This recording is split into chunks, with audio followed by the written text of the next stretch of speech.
On the 25th of November, very well, dear, I remember, when I nearly broke my dear old mother's heart, when I joined up with a skipper on a fine four-masted clipper.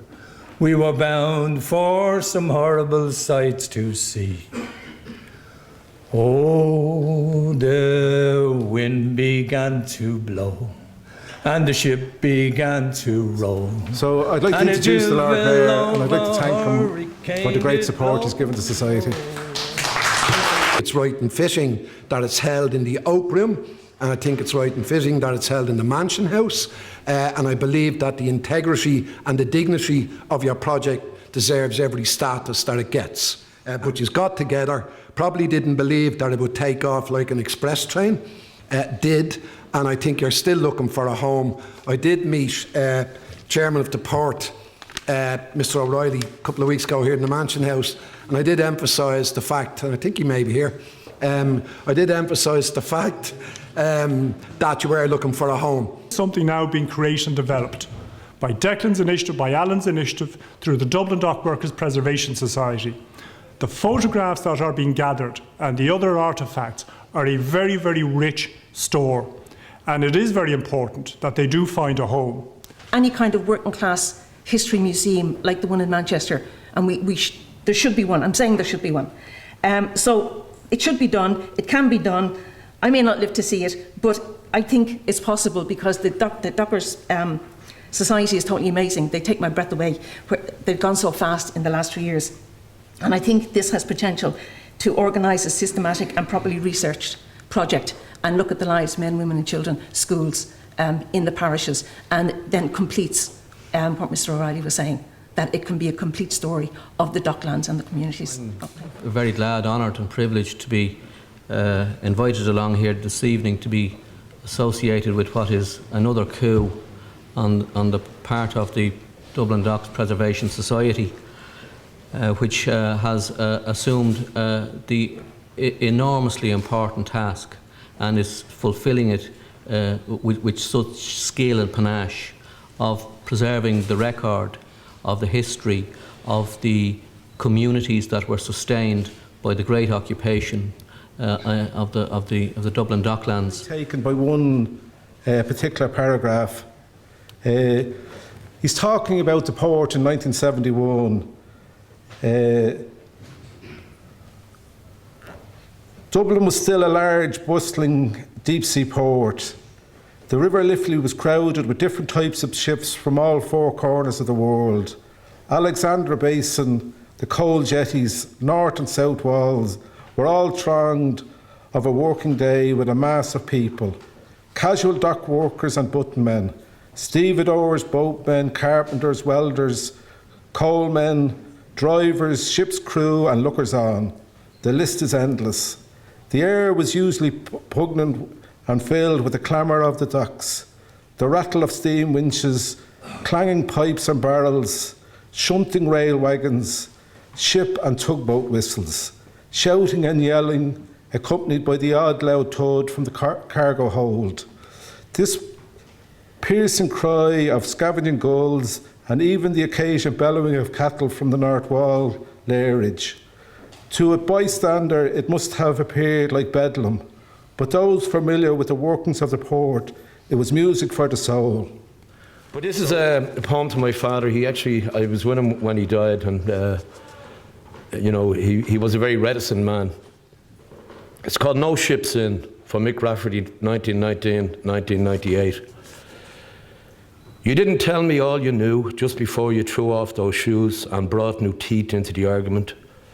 Should we have rolled down those tears in the new landscape that you brought me to remember, the once struggle of feet on quays, and the waiting for the word that would determine whether the day would end with bread or poverty?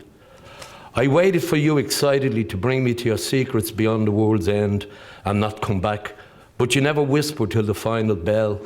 What you told me will see me through a lifetime of untying the knots that bind us to the river and the sea, and the tidal movements of love and sorrow, bringing us to some terminal dockside gathering.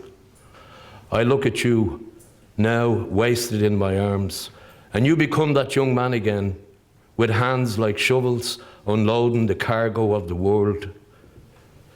The read is good for tomorrow, but your name will not be called out. Your gang has gone. The other Thank you. coincidence is that Benny Ford, who some of you might remember, was a boss in the docks, and he called it to my job recently. He's not very well, and he was saying that I always keep in touch with him and all, but he can't understand why I'm so nice to him. And I says to him, Benny, do you not remember you used to sign my overtime sheet? But who were the people who spawned Jim Larkin's Irish Transport and General Workers Union in 1909. It was the carters and the dockers and the people who performed those tasks in the port area who actually initiated the union, who formed the union with Jim Larkin. And they were at the frontiers of so many battles over so many years. Now, Christy was overstating my power in the port by referring to me as chairman. Now, unfortunately, I'm not the chairman. But it would be the port's intention to work very closely with Declan and his colleagues to try to realise some fitting home for these artefacts. And there's lots of others. We have lots in our own archives, which, shame on us, are locked in somewhere out in the western suburbs. I've never even seen them. We must do something with them. And we must do something and work with you guys to make sure a proper home is found. If we do that, we will have something in Dublin on a par with what you will see in the best, greatest port cities all around Europe, where they do value the heritage of their port, where they do understand what a port city is. So, and I really do look forward. You've had 3 years now, starting to get your ideas together, get your artefacts together. There is another small journey to be travelled, I think, to understand how best we can get a home for all of these artefacts. I can guarantee you that we'll work with you. What we will deliver for you, I don't know, but there is a journey and we're willing to work with you openly. It is not only in your interest, it's very much in our interest as we seek to develop the Port of Dublin. Thank you very much. Our sense of pride in being associated with that work. I also want to acknowledge the foresight that has been displayed by the Dublin Port and Docks Board in its relationship with the society, and indeed in its approach to industrial relations down there on the docks. We don't always agree, but we do agree that the best outcomes can be achieved by talking to each other and respecting each other, and I want to acknowledge that as well. I want to congratulate once again the Society on this, another coup for the Society. I want to wish them every success with it, and I want to reiterate our commitment in SIPTU to the important work that you're doing. Thank you very much. Without further ado, that's all I want to say. I just want to wish you well. We will arrange through my office to have a night out here in the January or February, and I want to acknowledge the presence, as I said, of public representatives, Jack O'Connor, and the Chairman of the Port, Mr. Eamon O'Reilly. So good to meet him, good Declan. Thank you. This docker from Australia keeps writing to me and stressing one thing. He says, know your past and own your future. And myself, Miley and Alan were asked to give a series of talks in the Sheriff Street area with young people, and we're absolutely blown away because when we were talking to them, they said they'd no connection whatsoever. They'd no memories, they'd no connection with the docks. So every time this happened, I said to them, have you any relation with a weird sounding name? So this person said, my mum's brother is Billy the Greek. And I knew I was in there then, because I had the pleasure of working with Billy the Greek. But it was a terrible shame that here's young people from these communities didn't know about this rich tradition. I'd really want to thank the Lord Mayor, SIPTU, the Dublin Port Company, Anne Matthews. We've drawn our strength from the Dockland communities. So we've held exhibitions, whether it be in Sheriff Street, in the Sheriff Street Youth Club, whether it be in St Patrick's Rome Club, whether it be Stella Maris, whether it be St Andrew's Resource Centre. We've got a fantastic reception. And I'm not sure if they're here tonight, but the CHQ have given us rent-free lovely premises from now till they get a paying tenant. So from now to Christmas, all our photographs are exhibited there from 10 to 6, Monday to Saturday. Bottom we would go.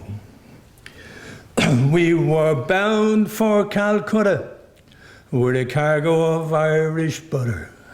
We had pig's cheeks and cabbaging galore. And we came to our decision. We had plenty of provisions for to make a record passage home once more.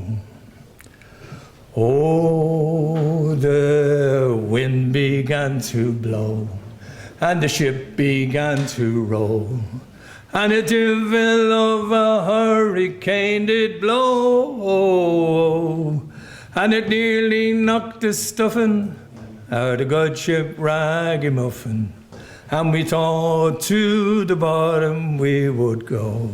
Now here he is, Captain Alan Martin. Now the captain came on deck and he swore a final warning.